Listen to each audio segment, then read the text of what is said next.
오늘 우리에게 주시는 하나님의 말씀은 에베소서 1장 23절 한 절의 말씀입니다. 제가 가지고 있는 성경으로는 신약성경 311페이지 에베소서 1장 23절의 말씀, 우리 다 함께 한 목소리로 같이 봉독하겠습니다.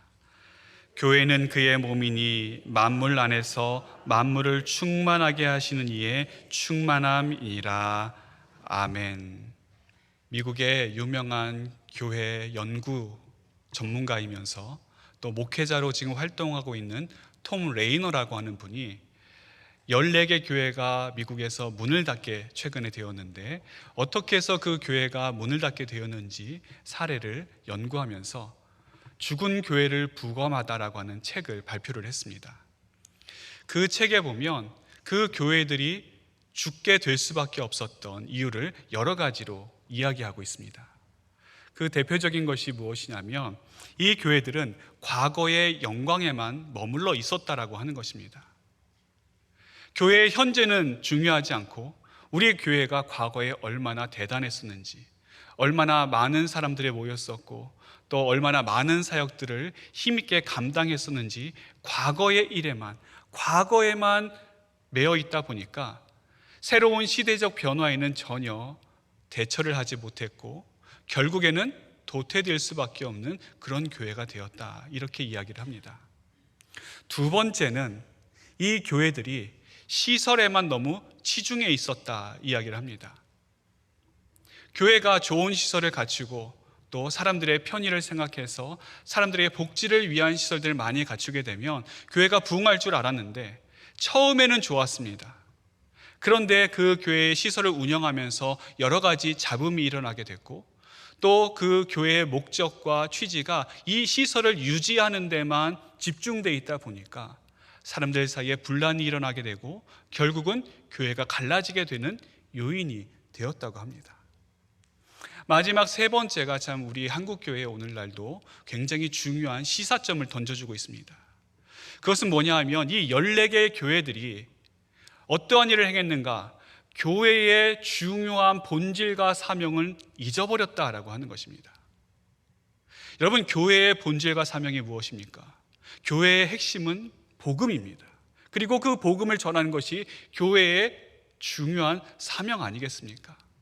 그런데 이 교회들은 그런 복음 중심의 교회, 그리고 그 복음을 전하는 데 초점을 맞추는 것이 아니라 사람들에게 편리와 편안을 제공하고 또 사람들의 마음을 위로하고 격려하는 데 메시지가 맞춰지게 됩니다.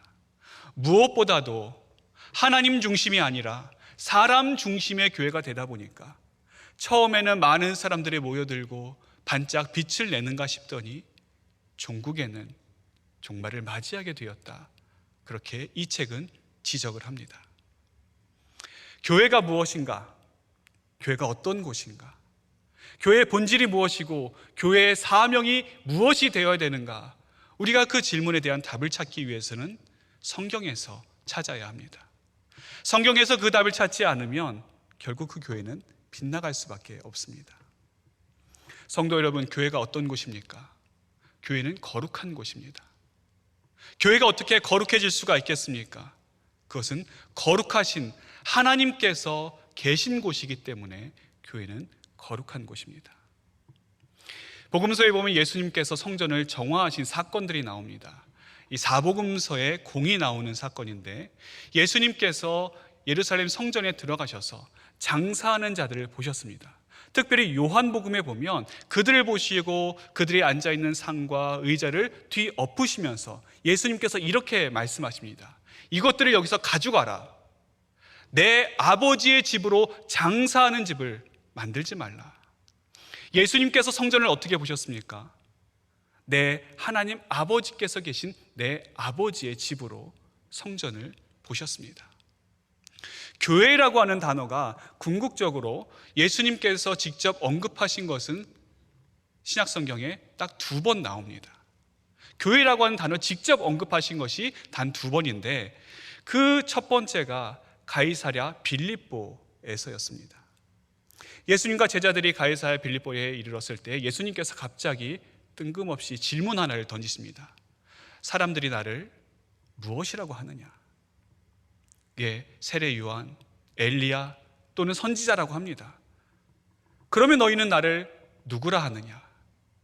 그때 베드로가 이 고백을 합니다. 주는 그리스도시요 살아계신 하나님의 아들이십니다. 이 고백을 들으신 예수님께서는 바로 이렇게 답하십니다. 너는 베드로라. 내가 이 반석 위에 내 교회를 세우리니 음부의 권세가 이기지 못하리라. 예수님께서 여기서 교회를 어떤 교회라고 말씀하십니까? 내 교회다라고 말씀하고 계십니다. 즉 교회의 주인은 예수님이십니다. 교회의 주인은 사람이 될 수 없고 어떤 힘이 될 수 없습니다. 어떤 단체가 될 수가 없습니다. 교회의 주인은 사람들이 만든 어떠한 법률이나 제도나 형식이 될 수 없습니다. 교회의 주인은 오직 예수 그리스도 한 분뿐입니다. 이 사실을 앞에 이야기했던 연례교회가 몰랐던 사실이 아닙니다. 그들도 다 알고 있었습니다. 그리고 그들의 입으로 우리 교회의 주인은 예수 그리스도라고 이야기했을 것입니다. 그런데 실제적으로는 그렇지 못했습니다. 교회의 주인이 예수님이 아니라 교회의 위대한 영광이었고 과거에 화려했던 일이었고 교회의 주인이 예수님이 되시는 것이 아니라 사람들의 편리함을 제공하는 것, 그리고 사람들의 마음을 좋게 해주는 것, 거기에 중심이 있었던 것입니다. 교회의 중심이 예수님이 아니라 다른 것에 관심이 가 있었고 다른 어떠한 목적과 다른 수단과 다른 일들을 이루는데 더 혈안이 되어 있다 보니까 어느새 자신도 모르는 사이에 죽음을 맞이하게 된 것입니다. 그러면 여러분, 이런 안타까운 일이 오늘날 우리와는 전혀 관계없는 일입니까? 우리 한국교회와 그리고 우리 자신들에게 이 사건이 어떠한 시사점을 던져주고 있습니까? 우리 또한 우리 마음속에 교회로서 예수 그리스도가 주인으로 모셔지지 않는다라고 한다면 언제 이렇게 될지 아무도 장담할 수 없습니다. 교회의 주인이 예수님이 되시는 것이 아니라 내가 주인이 되고 사람이 주인이 되고 다른 어떠한 것들이 주인이 되는 그 교회는 결국 그 목숨을 다할 수밖에 없게 되는 것입니다. 교회의 주인이신 예수님은 또한 교회의 머리가 되십니다. 그래서 오늘 우리가 읽은 23절 바로 앞에 보시면 예수님을 교회의 머리가 되신다, 그렇게 말씀하고 있습니다. 그리고 바로 그 뒤 이어서 23절에 교회는 그의 몸이다, 이렇게 이어서 말씀합니다. 앞에 22절에 교회가 그의 머리이다, 그리스도께서 교회의 머리가 되신다, 그를 만물의 교회로 삼으셨느니라. 그리고 곧바로 교회는 그의 몸이다. 내용 흐름상 간격이 전혀 없습니다. 그럼 우리 몸을 한번 보십시오. 몸과 머리가 어떻게 되어 있습니까? 바로 이어져 있습니다. 몸과 머리가 따로따로 분리되어 있으면 어떻게 되겠습니까? 죽을 수밖에 없는 것이죠. 몸과 머리는 빈 간격이 있어서는 안 됩니다. 바로 붙어 있어야 되죠. 교회도 마찬가지입니다. 교회와 그리스도는 바로 이어져 있습니다. 교회와 그리스도가 떨어지는 순간 교회는 죽을 수밖에 없고 그 수명을 다할 수밖에 없습니다. 교회와 그리스도와의 관계에는 전혀 간극이 존재하지 않습니다. 그리스도가 교회이고 그리스도께서 충만히 계신 곳이 바로 교회입니다. 교회가 그리스도의 몸이다라고 하는 이 사실은 굉장히 중요한 신학적인 의미를 가지고 있습니다. 지금도 이 내용이 굉장히 중요한 내용이지만, 그리고 파격적으로 다가오지만 당시 사람들에게 이 내용은 지금과는 비교할 수 없을 정도로 파격적인 내용이었습니다. 고대 로마 시대에서 사람들은 제우스를 비롯한 올림푸스의 신들을 믿고 섬겼습니다.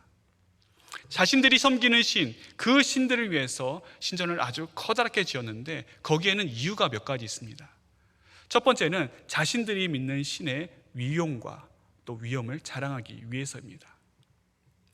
사람들이라면 누구나 자기가 믿는 신이 최고고 자기가 믿는 신이 가장 강하기를 원하지 않겠습니까? 그래서 사람들에게 봐라, 우리 신이 이렇게 강력하다, 우리 신이 이렇게 위대하다, 그것을 드러내 보이기 위해서 일부러 신전을 크게 지었습니다. 될 수 있는 한, 그리고 가능한 한 크고 화려하게 지음으로써 자기가 믿는 신, 자기들이 따르는 신에 대한 영광을 그렇게 표현했던 것입니다. 또한 당시에는 신을 섬길 때 개인별로 섬긴 것이 아니라 도시 전체가 그 도시를 대표하는 신을 섬겼습니다. 지금처럼 내가 교회 다니고 싶으면 교회 다니고 절에 다니고 싶으면 절에 다니고 그런 것이 아니라 도시 전체가, 마을 전체가, 때로는 나라 전체가 한 주신을 섬겼던 그런 시대입니다. 예를 들어서 그리스의 아테네 같은 도시는 주신으로 지혜의 신인 아테나를 섬겼습니다. 그래서 그 도시의 이름도 아예 아테네로 지은 것이죠. 마찬가지로 이 당시 사람들에게 있어서 우리 도시에 있는 모든 사람들이 함께 믿고 또 고백하는 그 신, 그 한 신을 위해서 온 도시의 역량이 다 거기에 모이게 되는 것입니다.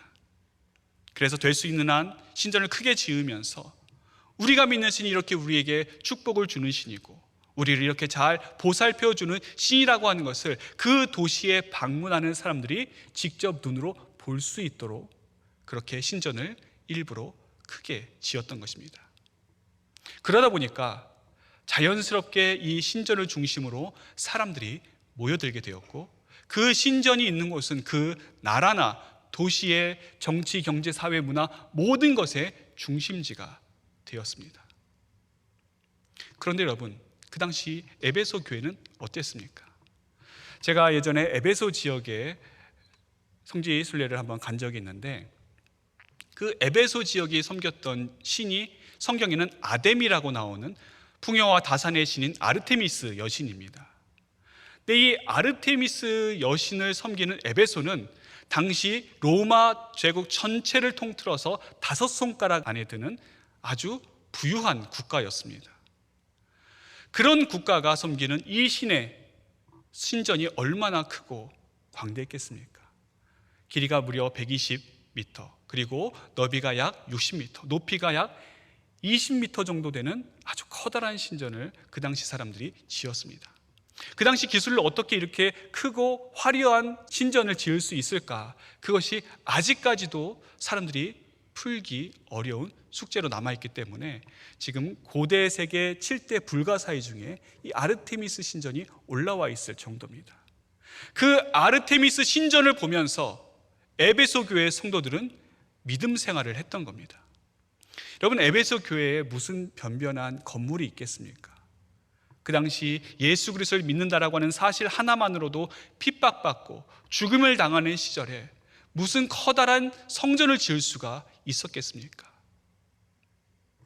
자기들끼리 모여서 암암리의 가정에서 예배를 드리고 가정교회로 섬기는 것이 전부였습니다. 건물로만 보면 이 그리스도인들이 섬기는 예수라고 하는 신은 참으로 무능력한 신입니다. 사람들이 모이는 규모로만 보면 예수 그리스도를 믿는 이 그리스도인들이 모이는 그 모임은 참으로도 초라하고 남들에게 내세울 것 하나 없는 변변치 못한 곳이 바로 교회였습니다. 하지만 성경은 말씀합니다. 교회는 건물이 아니다. 교회는 사람의 손으로 지은 신전이 아니다. 교회는 어떤 형식이나 제도가 아니라 바로 살아계신 그리스도의 몸이다.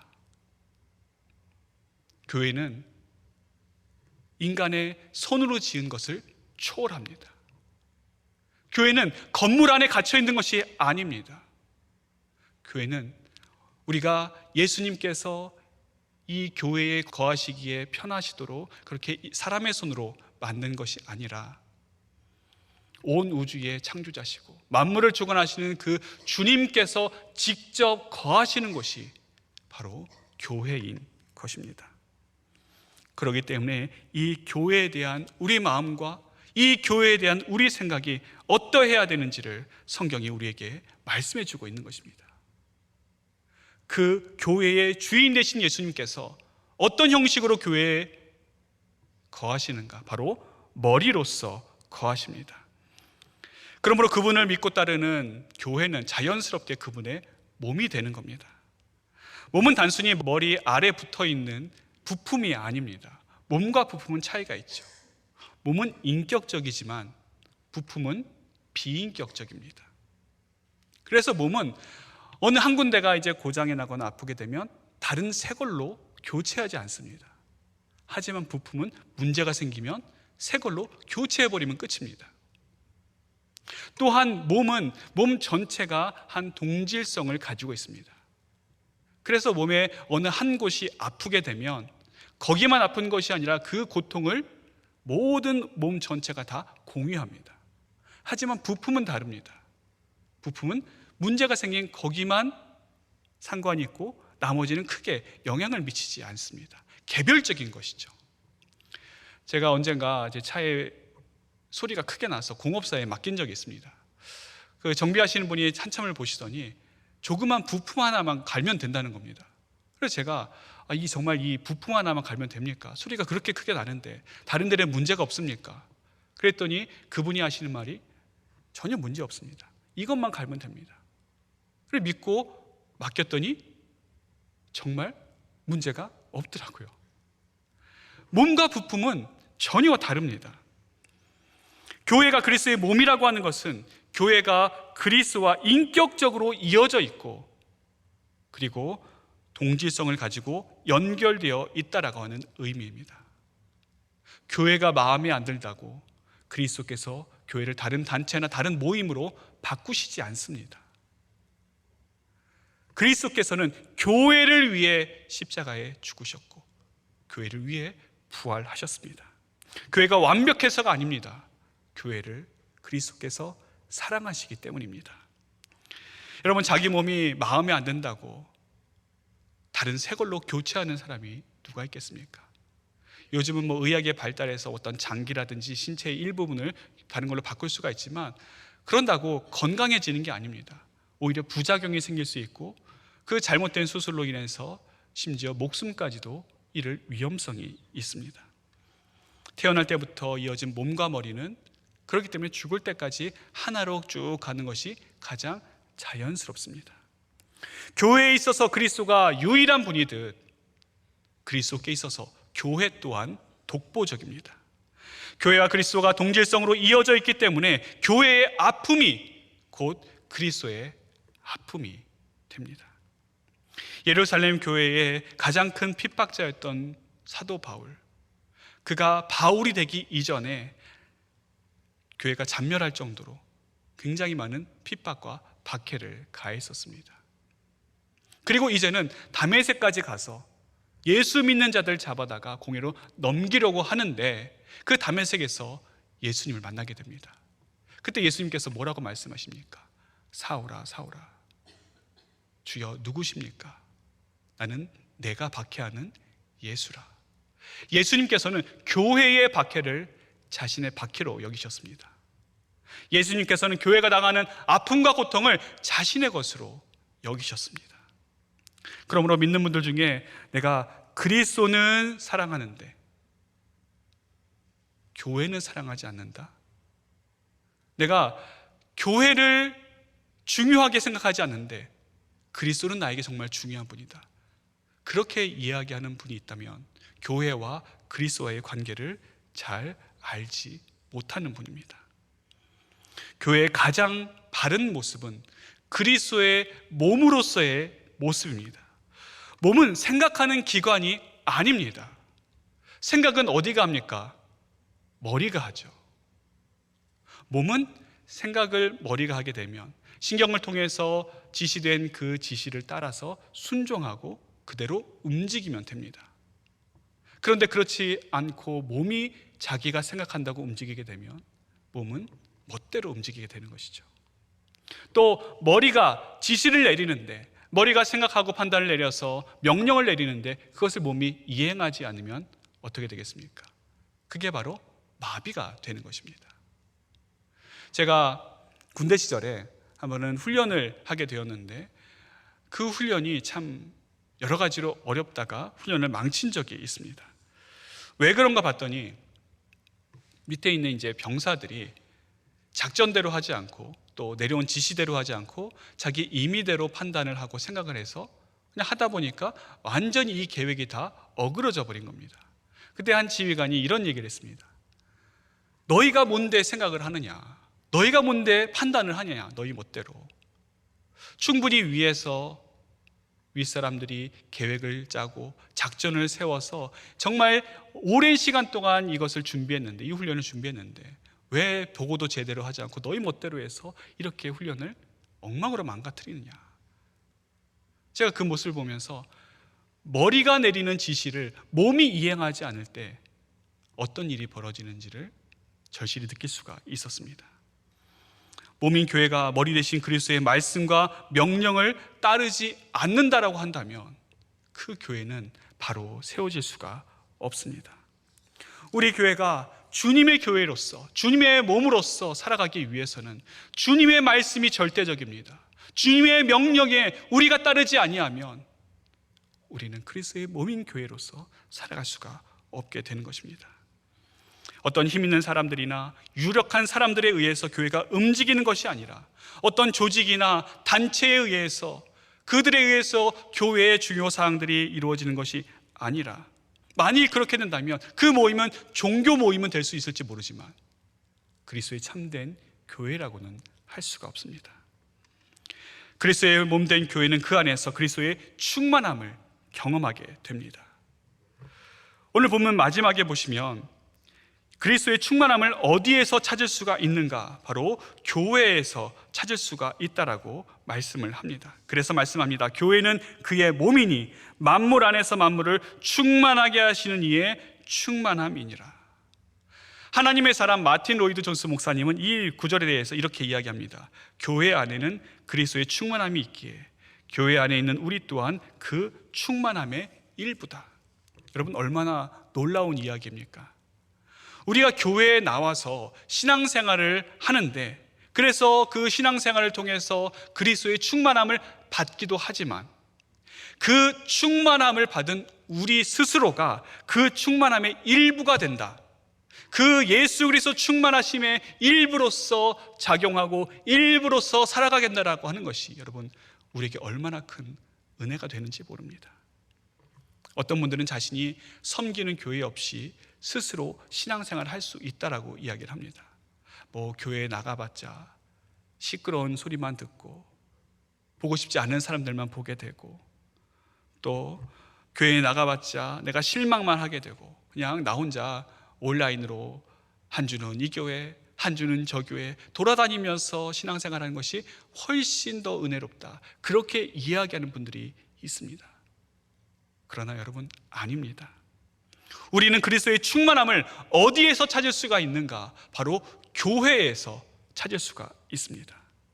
그 교회를 통해 우리에게 주시는 그리스도의 충만함을 우리가 경험하지 않으면 온라인을 통해서 또는 나 혼자 개인의 신앙생활을 통해서, 그리고 다른 어떤 종교적인 생활을 통해서도 그리스도의 온전한 충만함은 맛볼 수가 없습니다.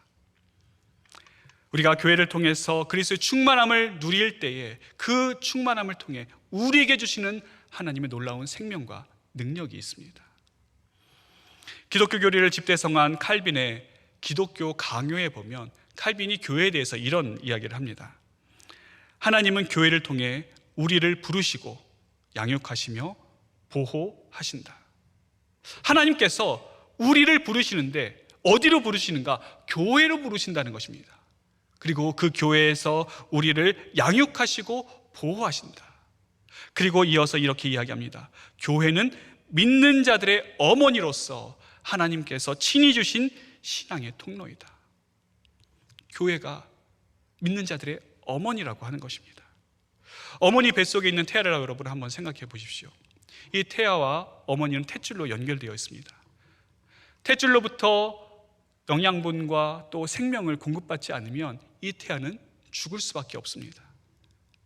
그래서 그 태아의 탯줄이 끊어지게 되면 어머니 뱃속에 있는 아이는 생명을 유지해 나갈 수가 없는 것 아니겠습니까? 마찬가지로 하나님께서 우리에게 교회를 허락하신 이유는 교회를 통해서 영적인 생명력과 하늘의 능력을 공급받게 하시기 위해서입니다. 교회 따로 신앙 따로, 교회 따로 구원 따로가 아니라 교회를 통해서 우리 하나님께서 우리를 향한 사랑이 얼마나 크신지를 우리가 깨닫게 되는 것이고, 교회를 통해서 구원받은 하나님의 백성으로서 우리가 자각할 수가 있는 것입니다. 교회를 통해서만이 우리가 복음을 영접할 수 있는 것이고, 교회를 통해서 하나님의 능력을 체험하며 교회를 통해서 성숙한 그리스도인으로서 우리가 살아갈 수가 있는 것입니다. 사랑하는 성도 여러분, 교회는 그리스도의 몸입니다.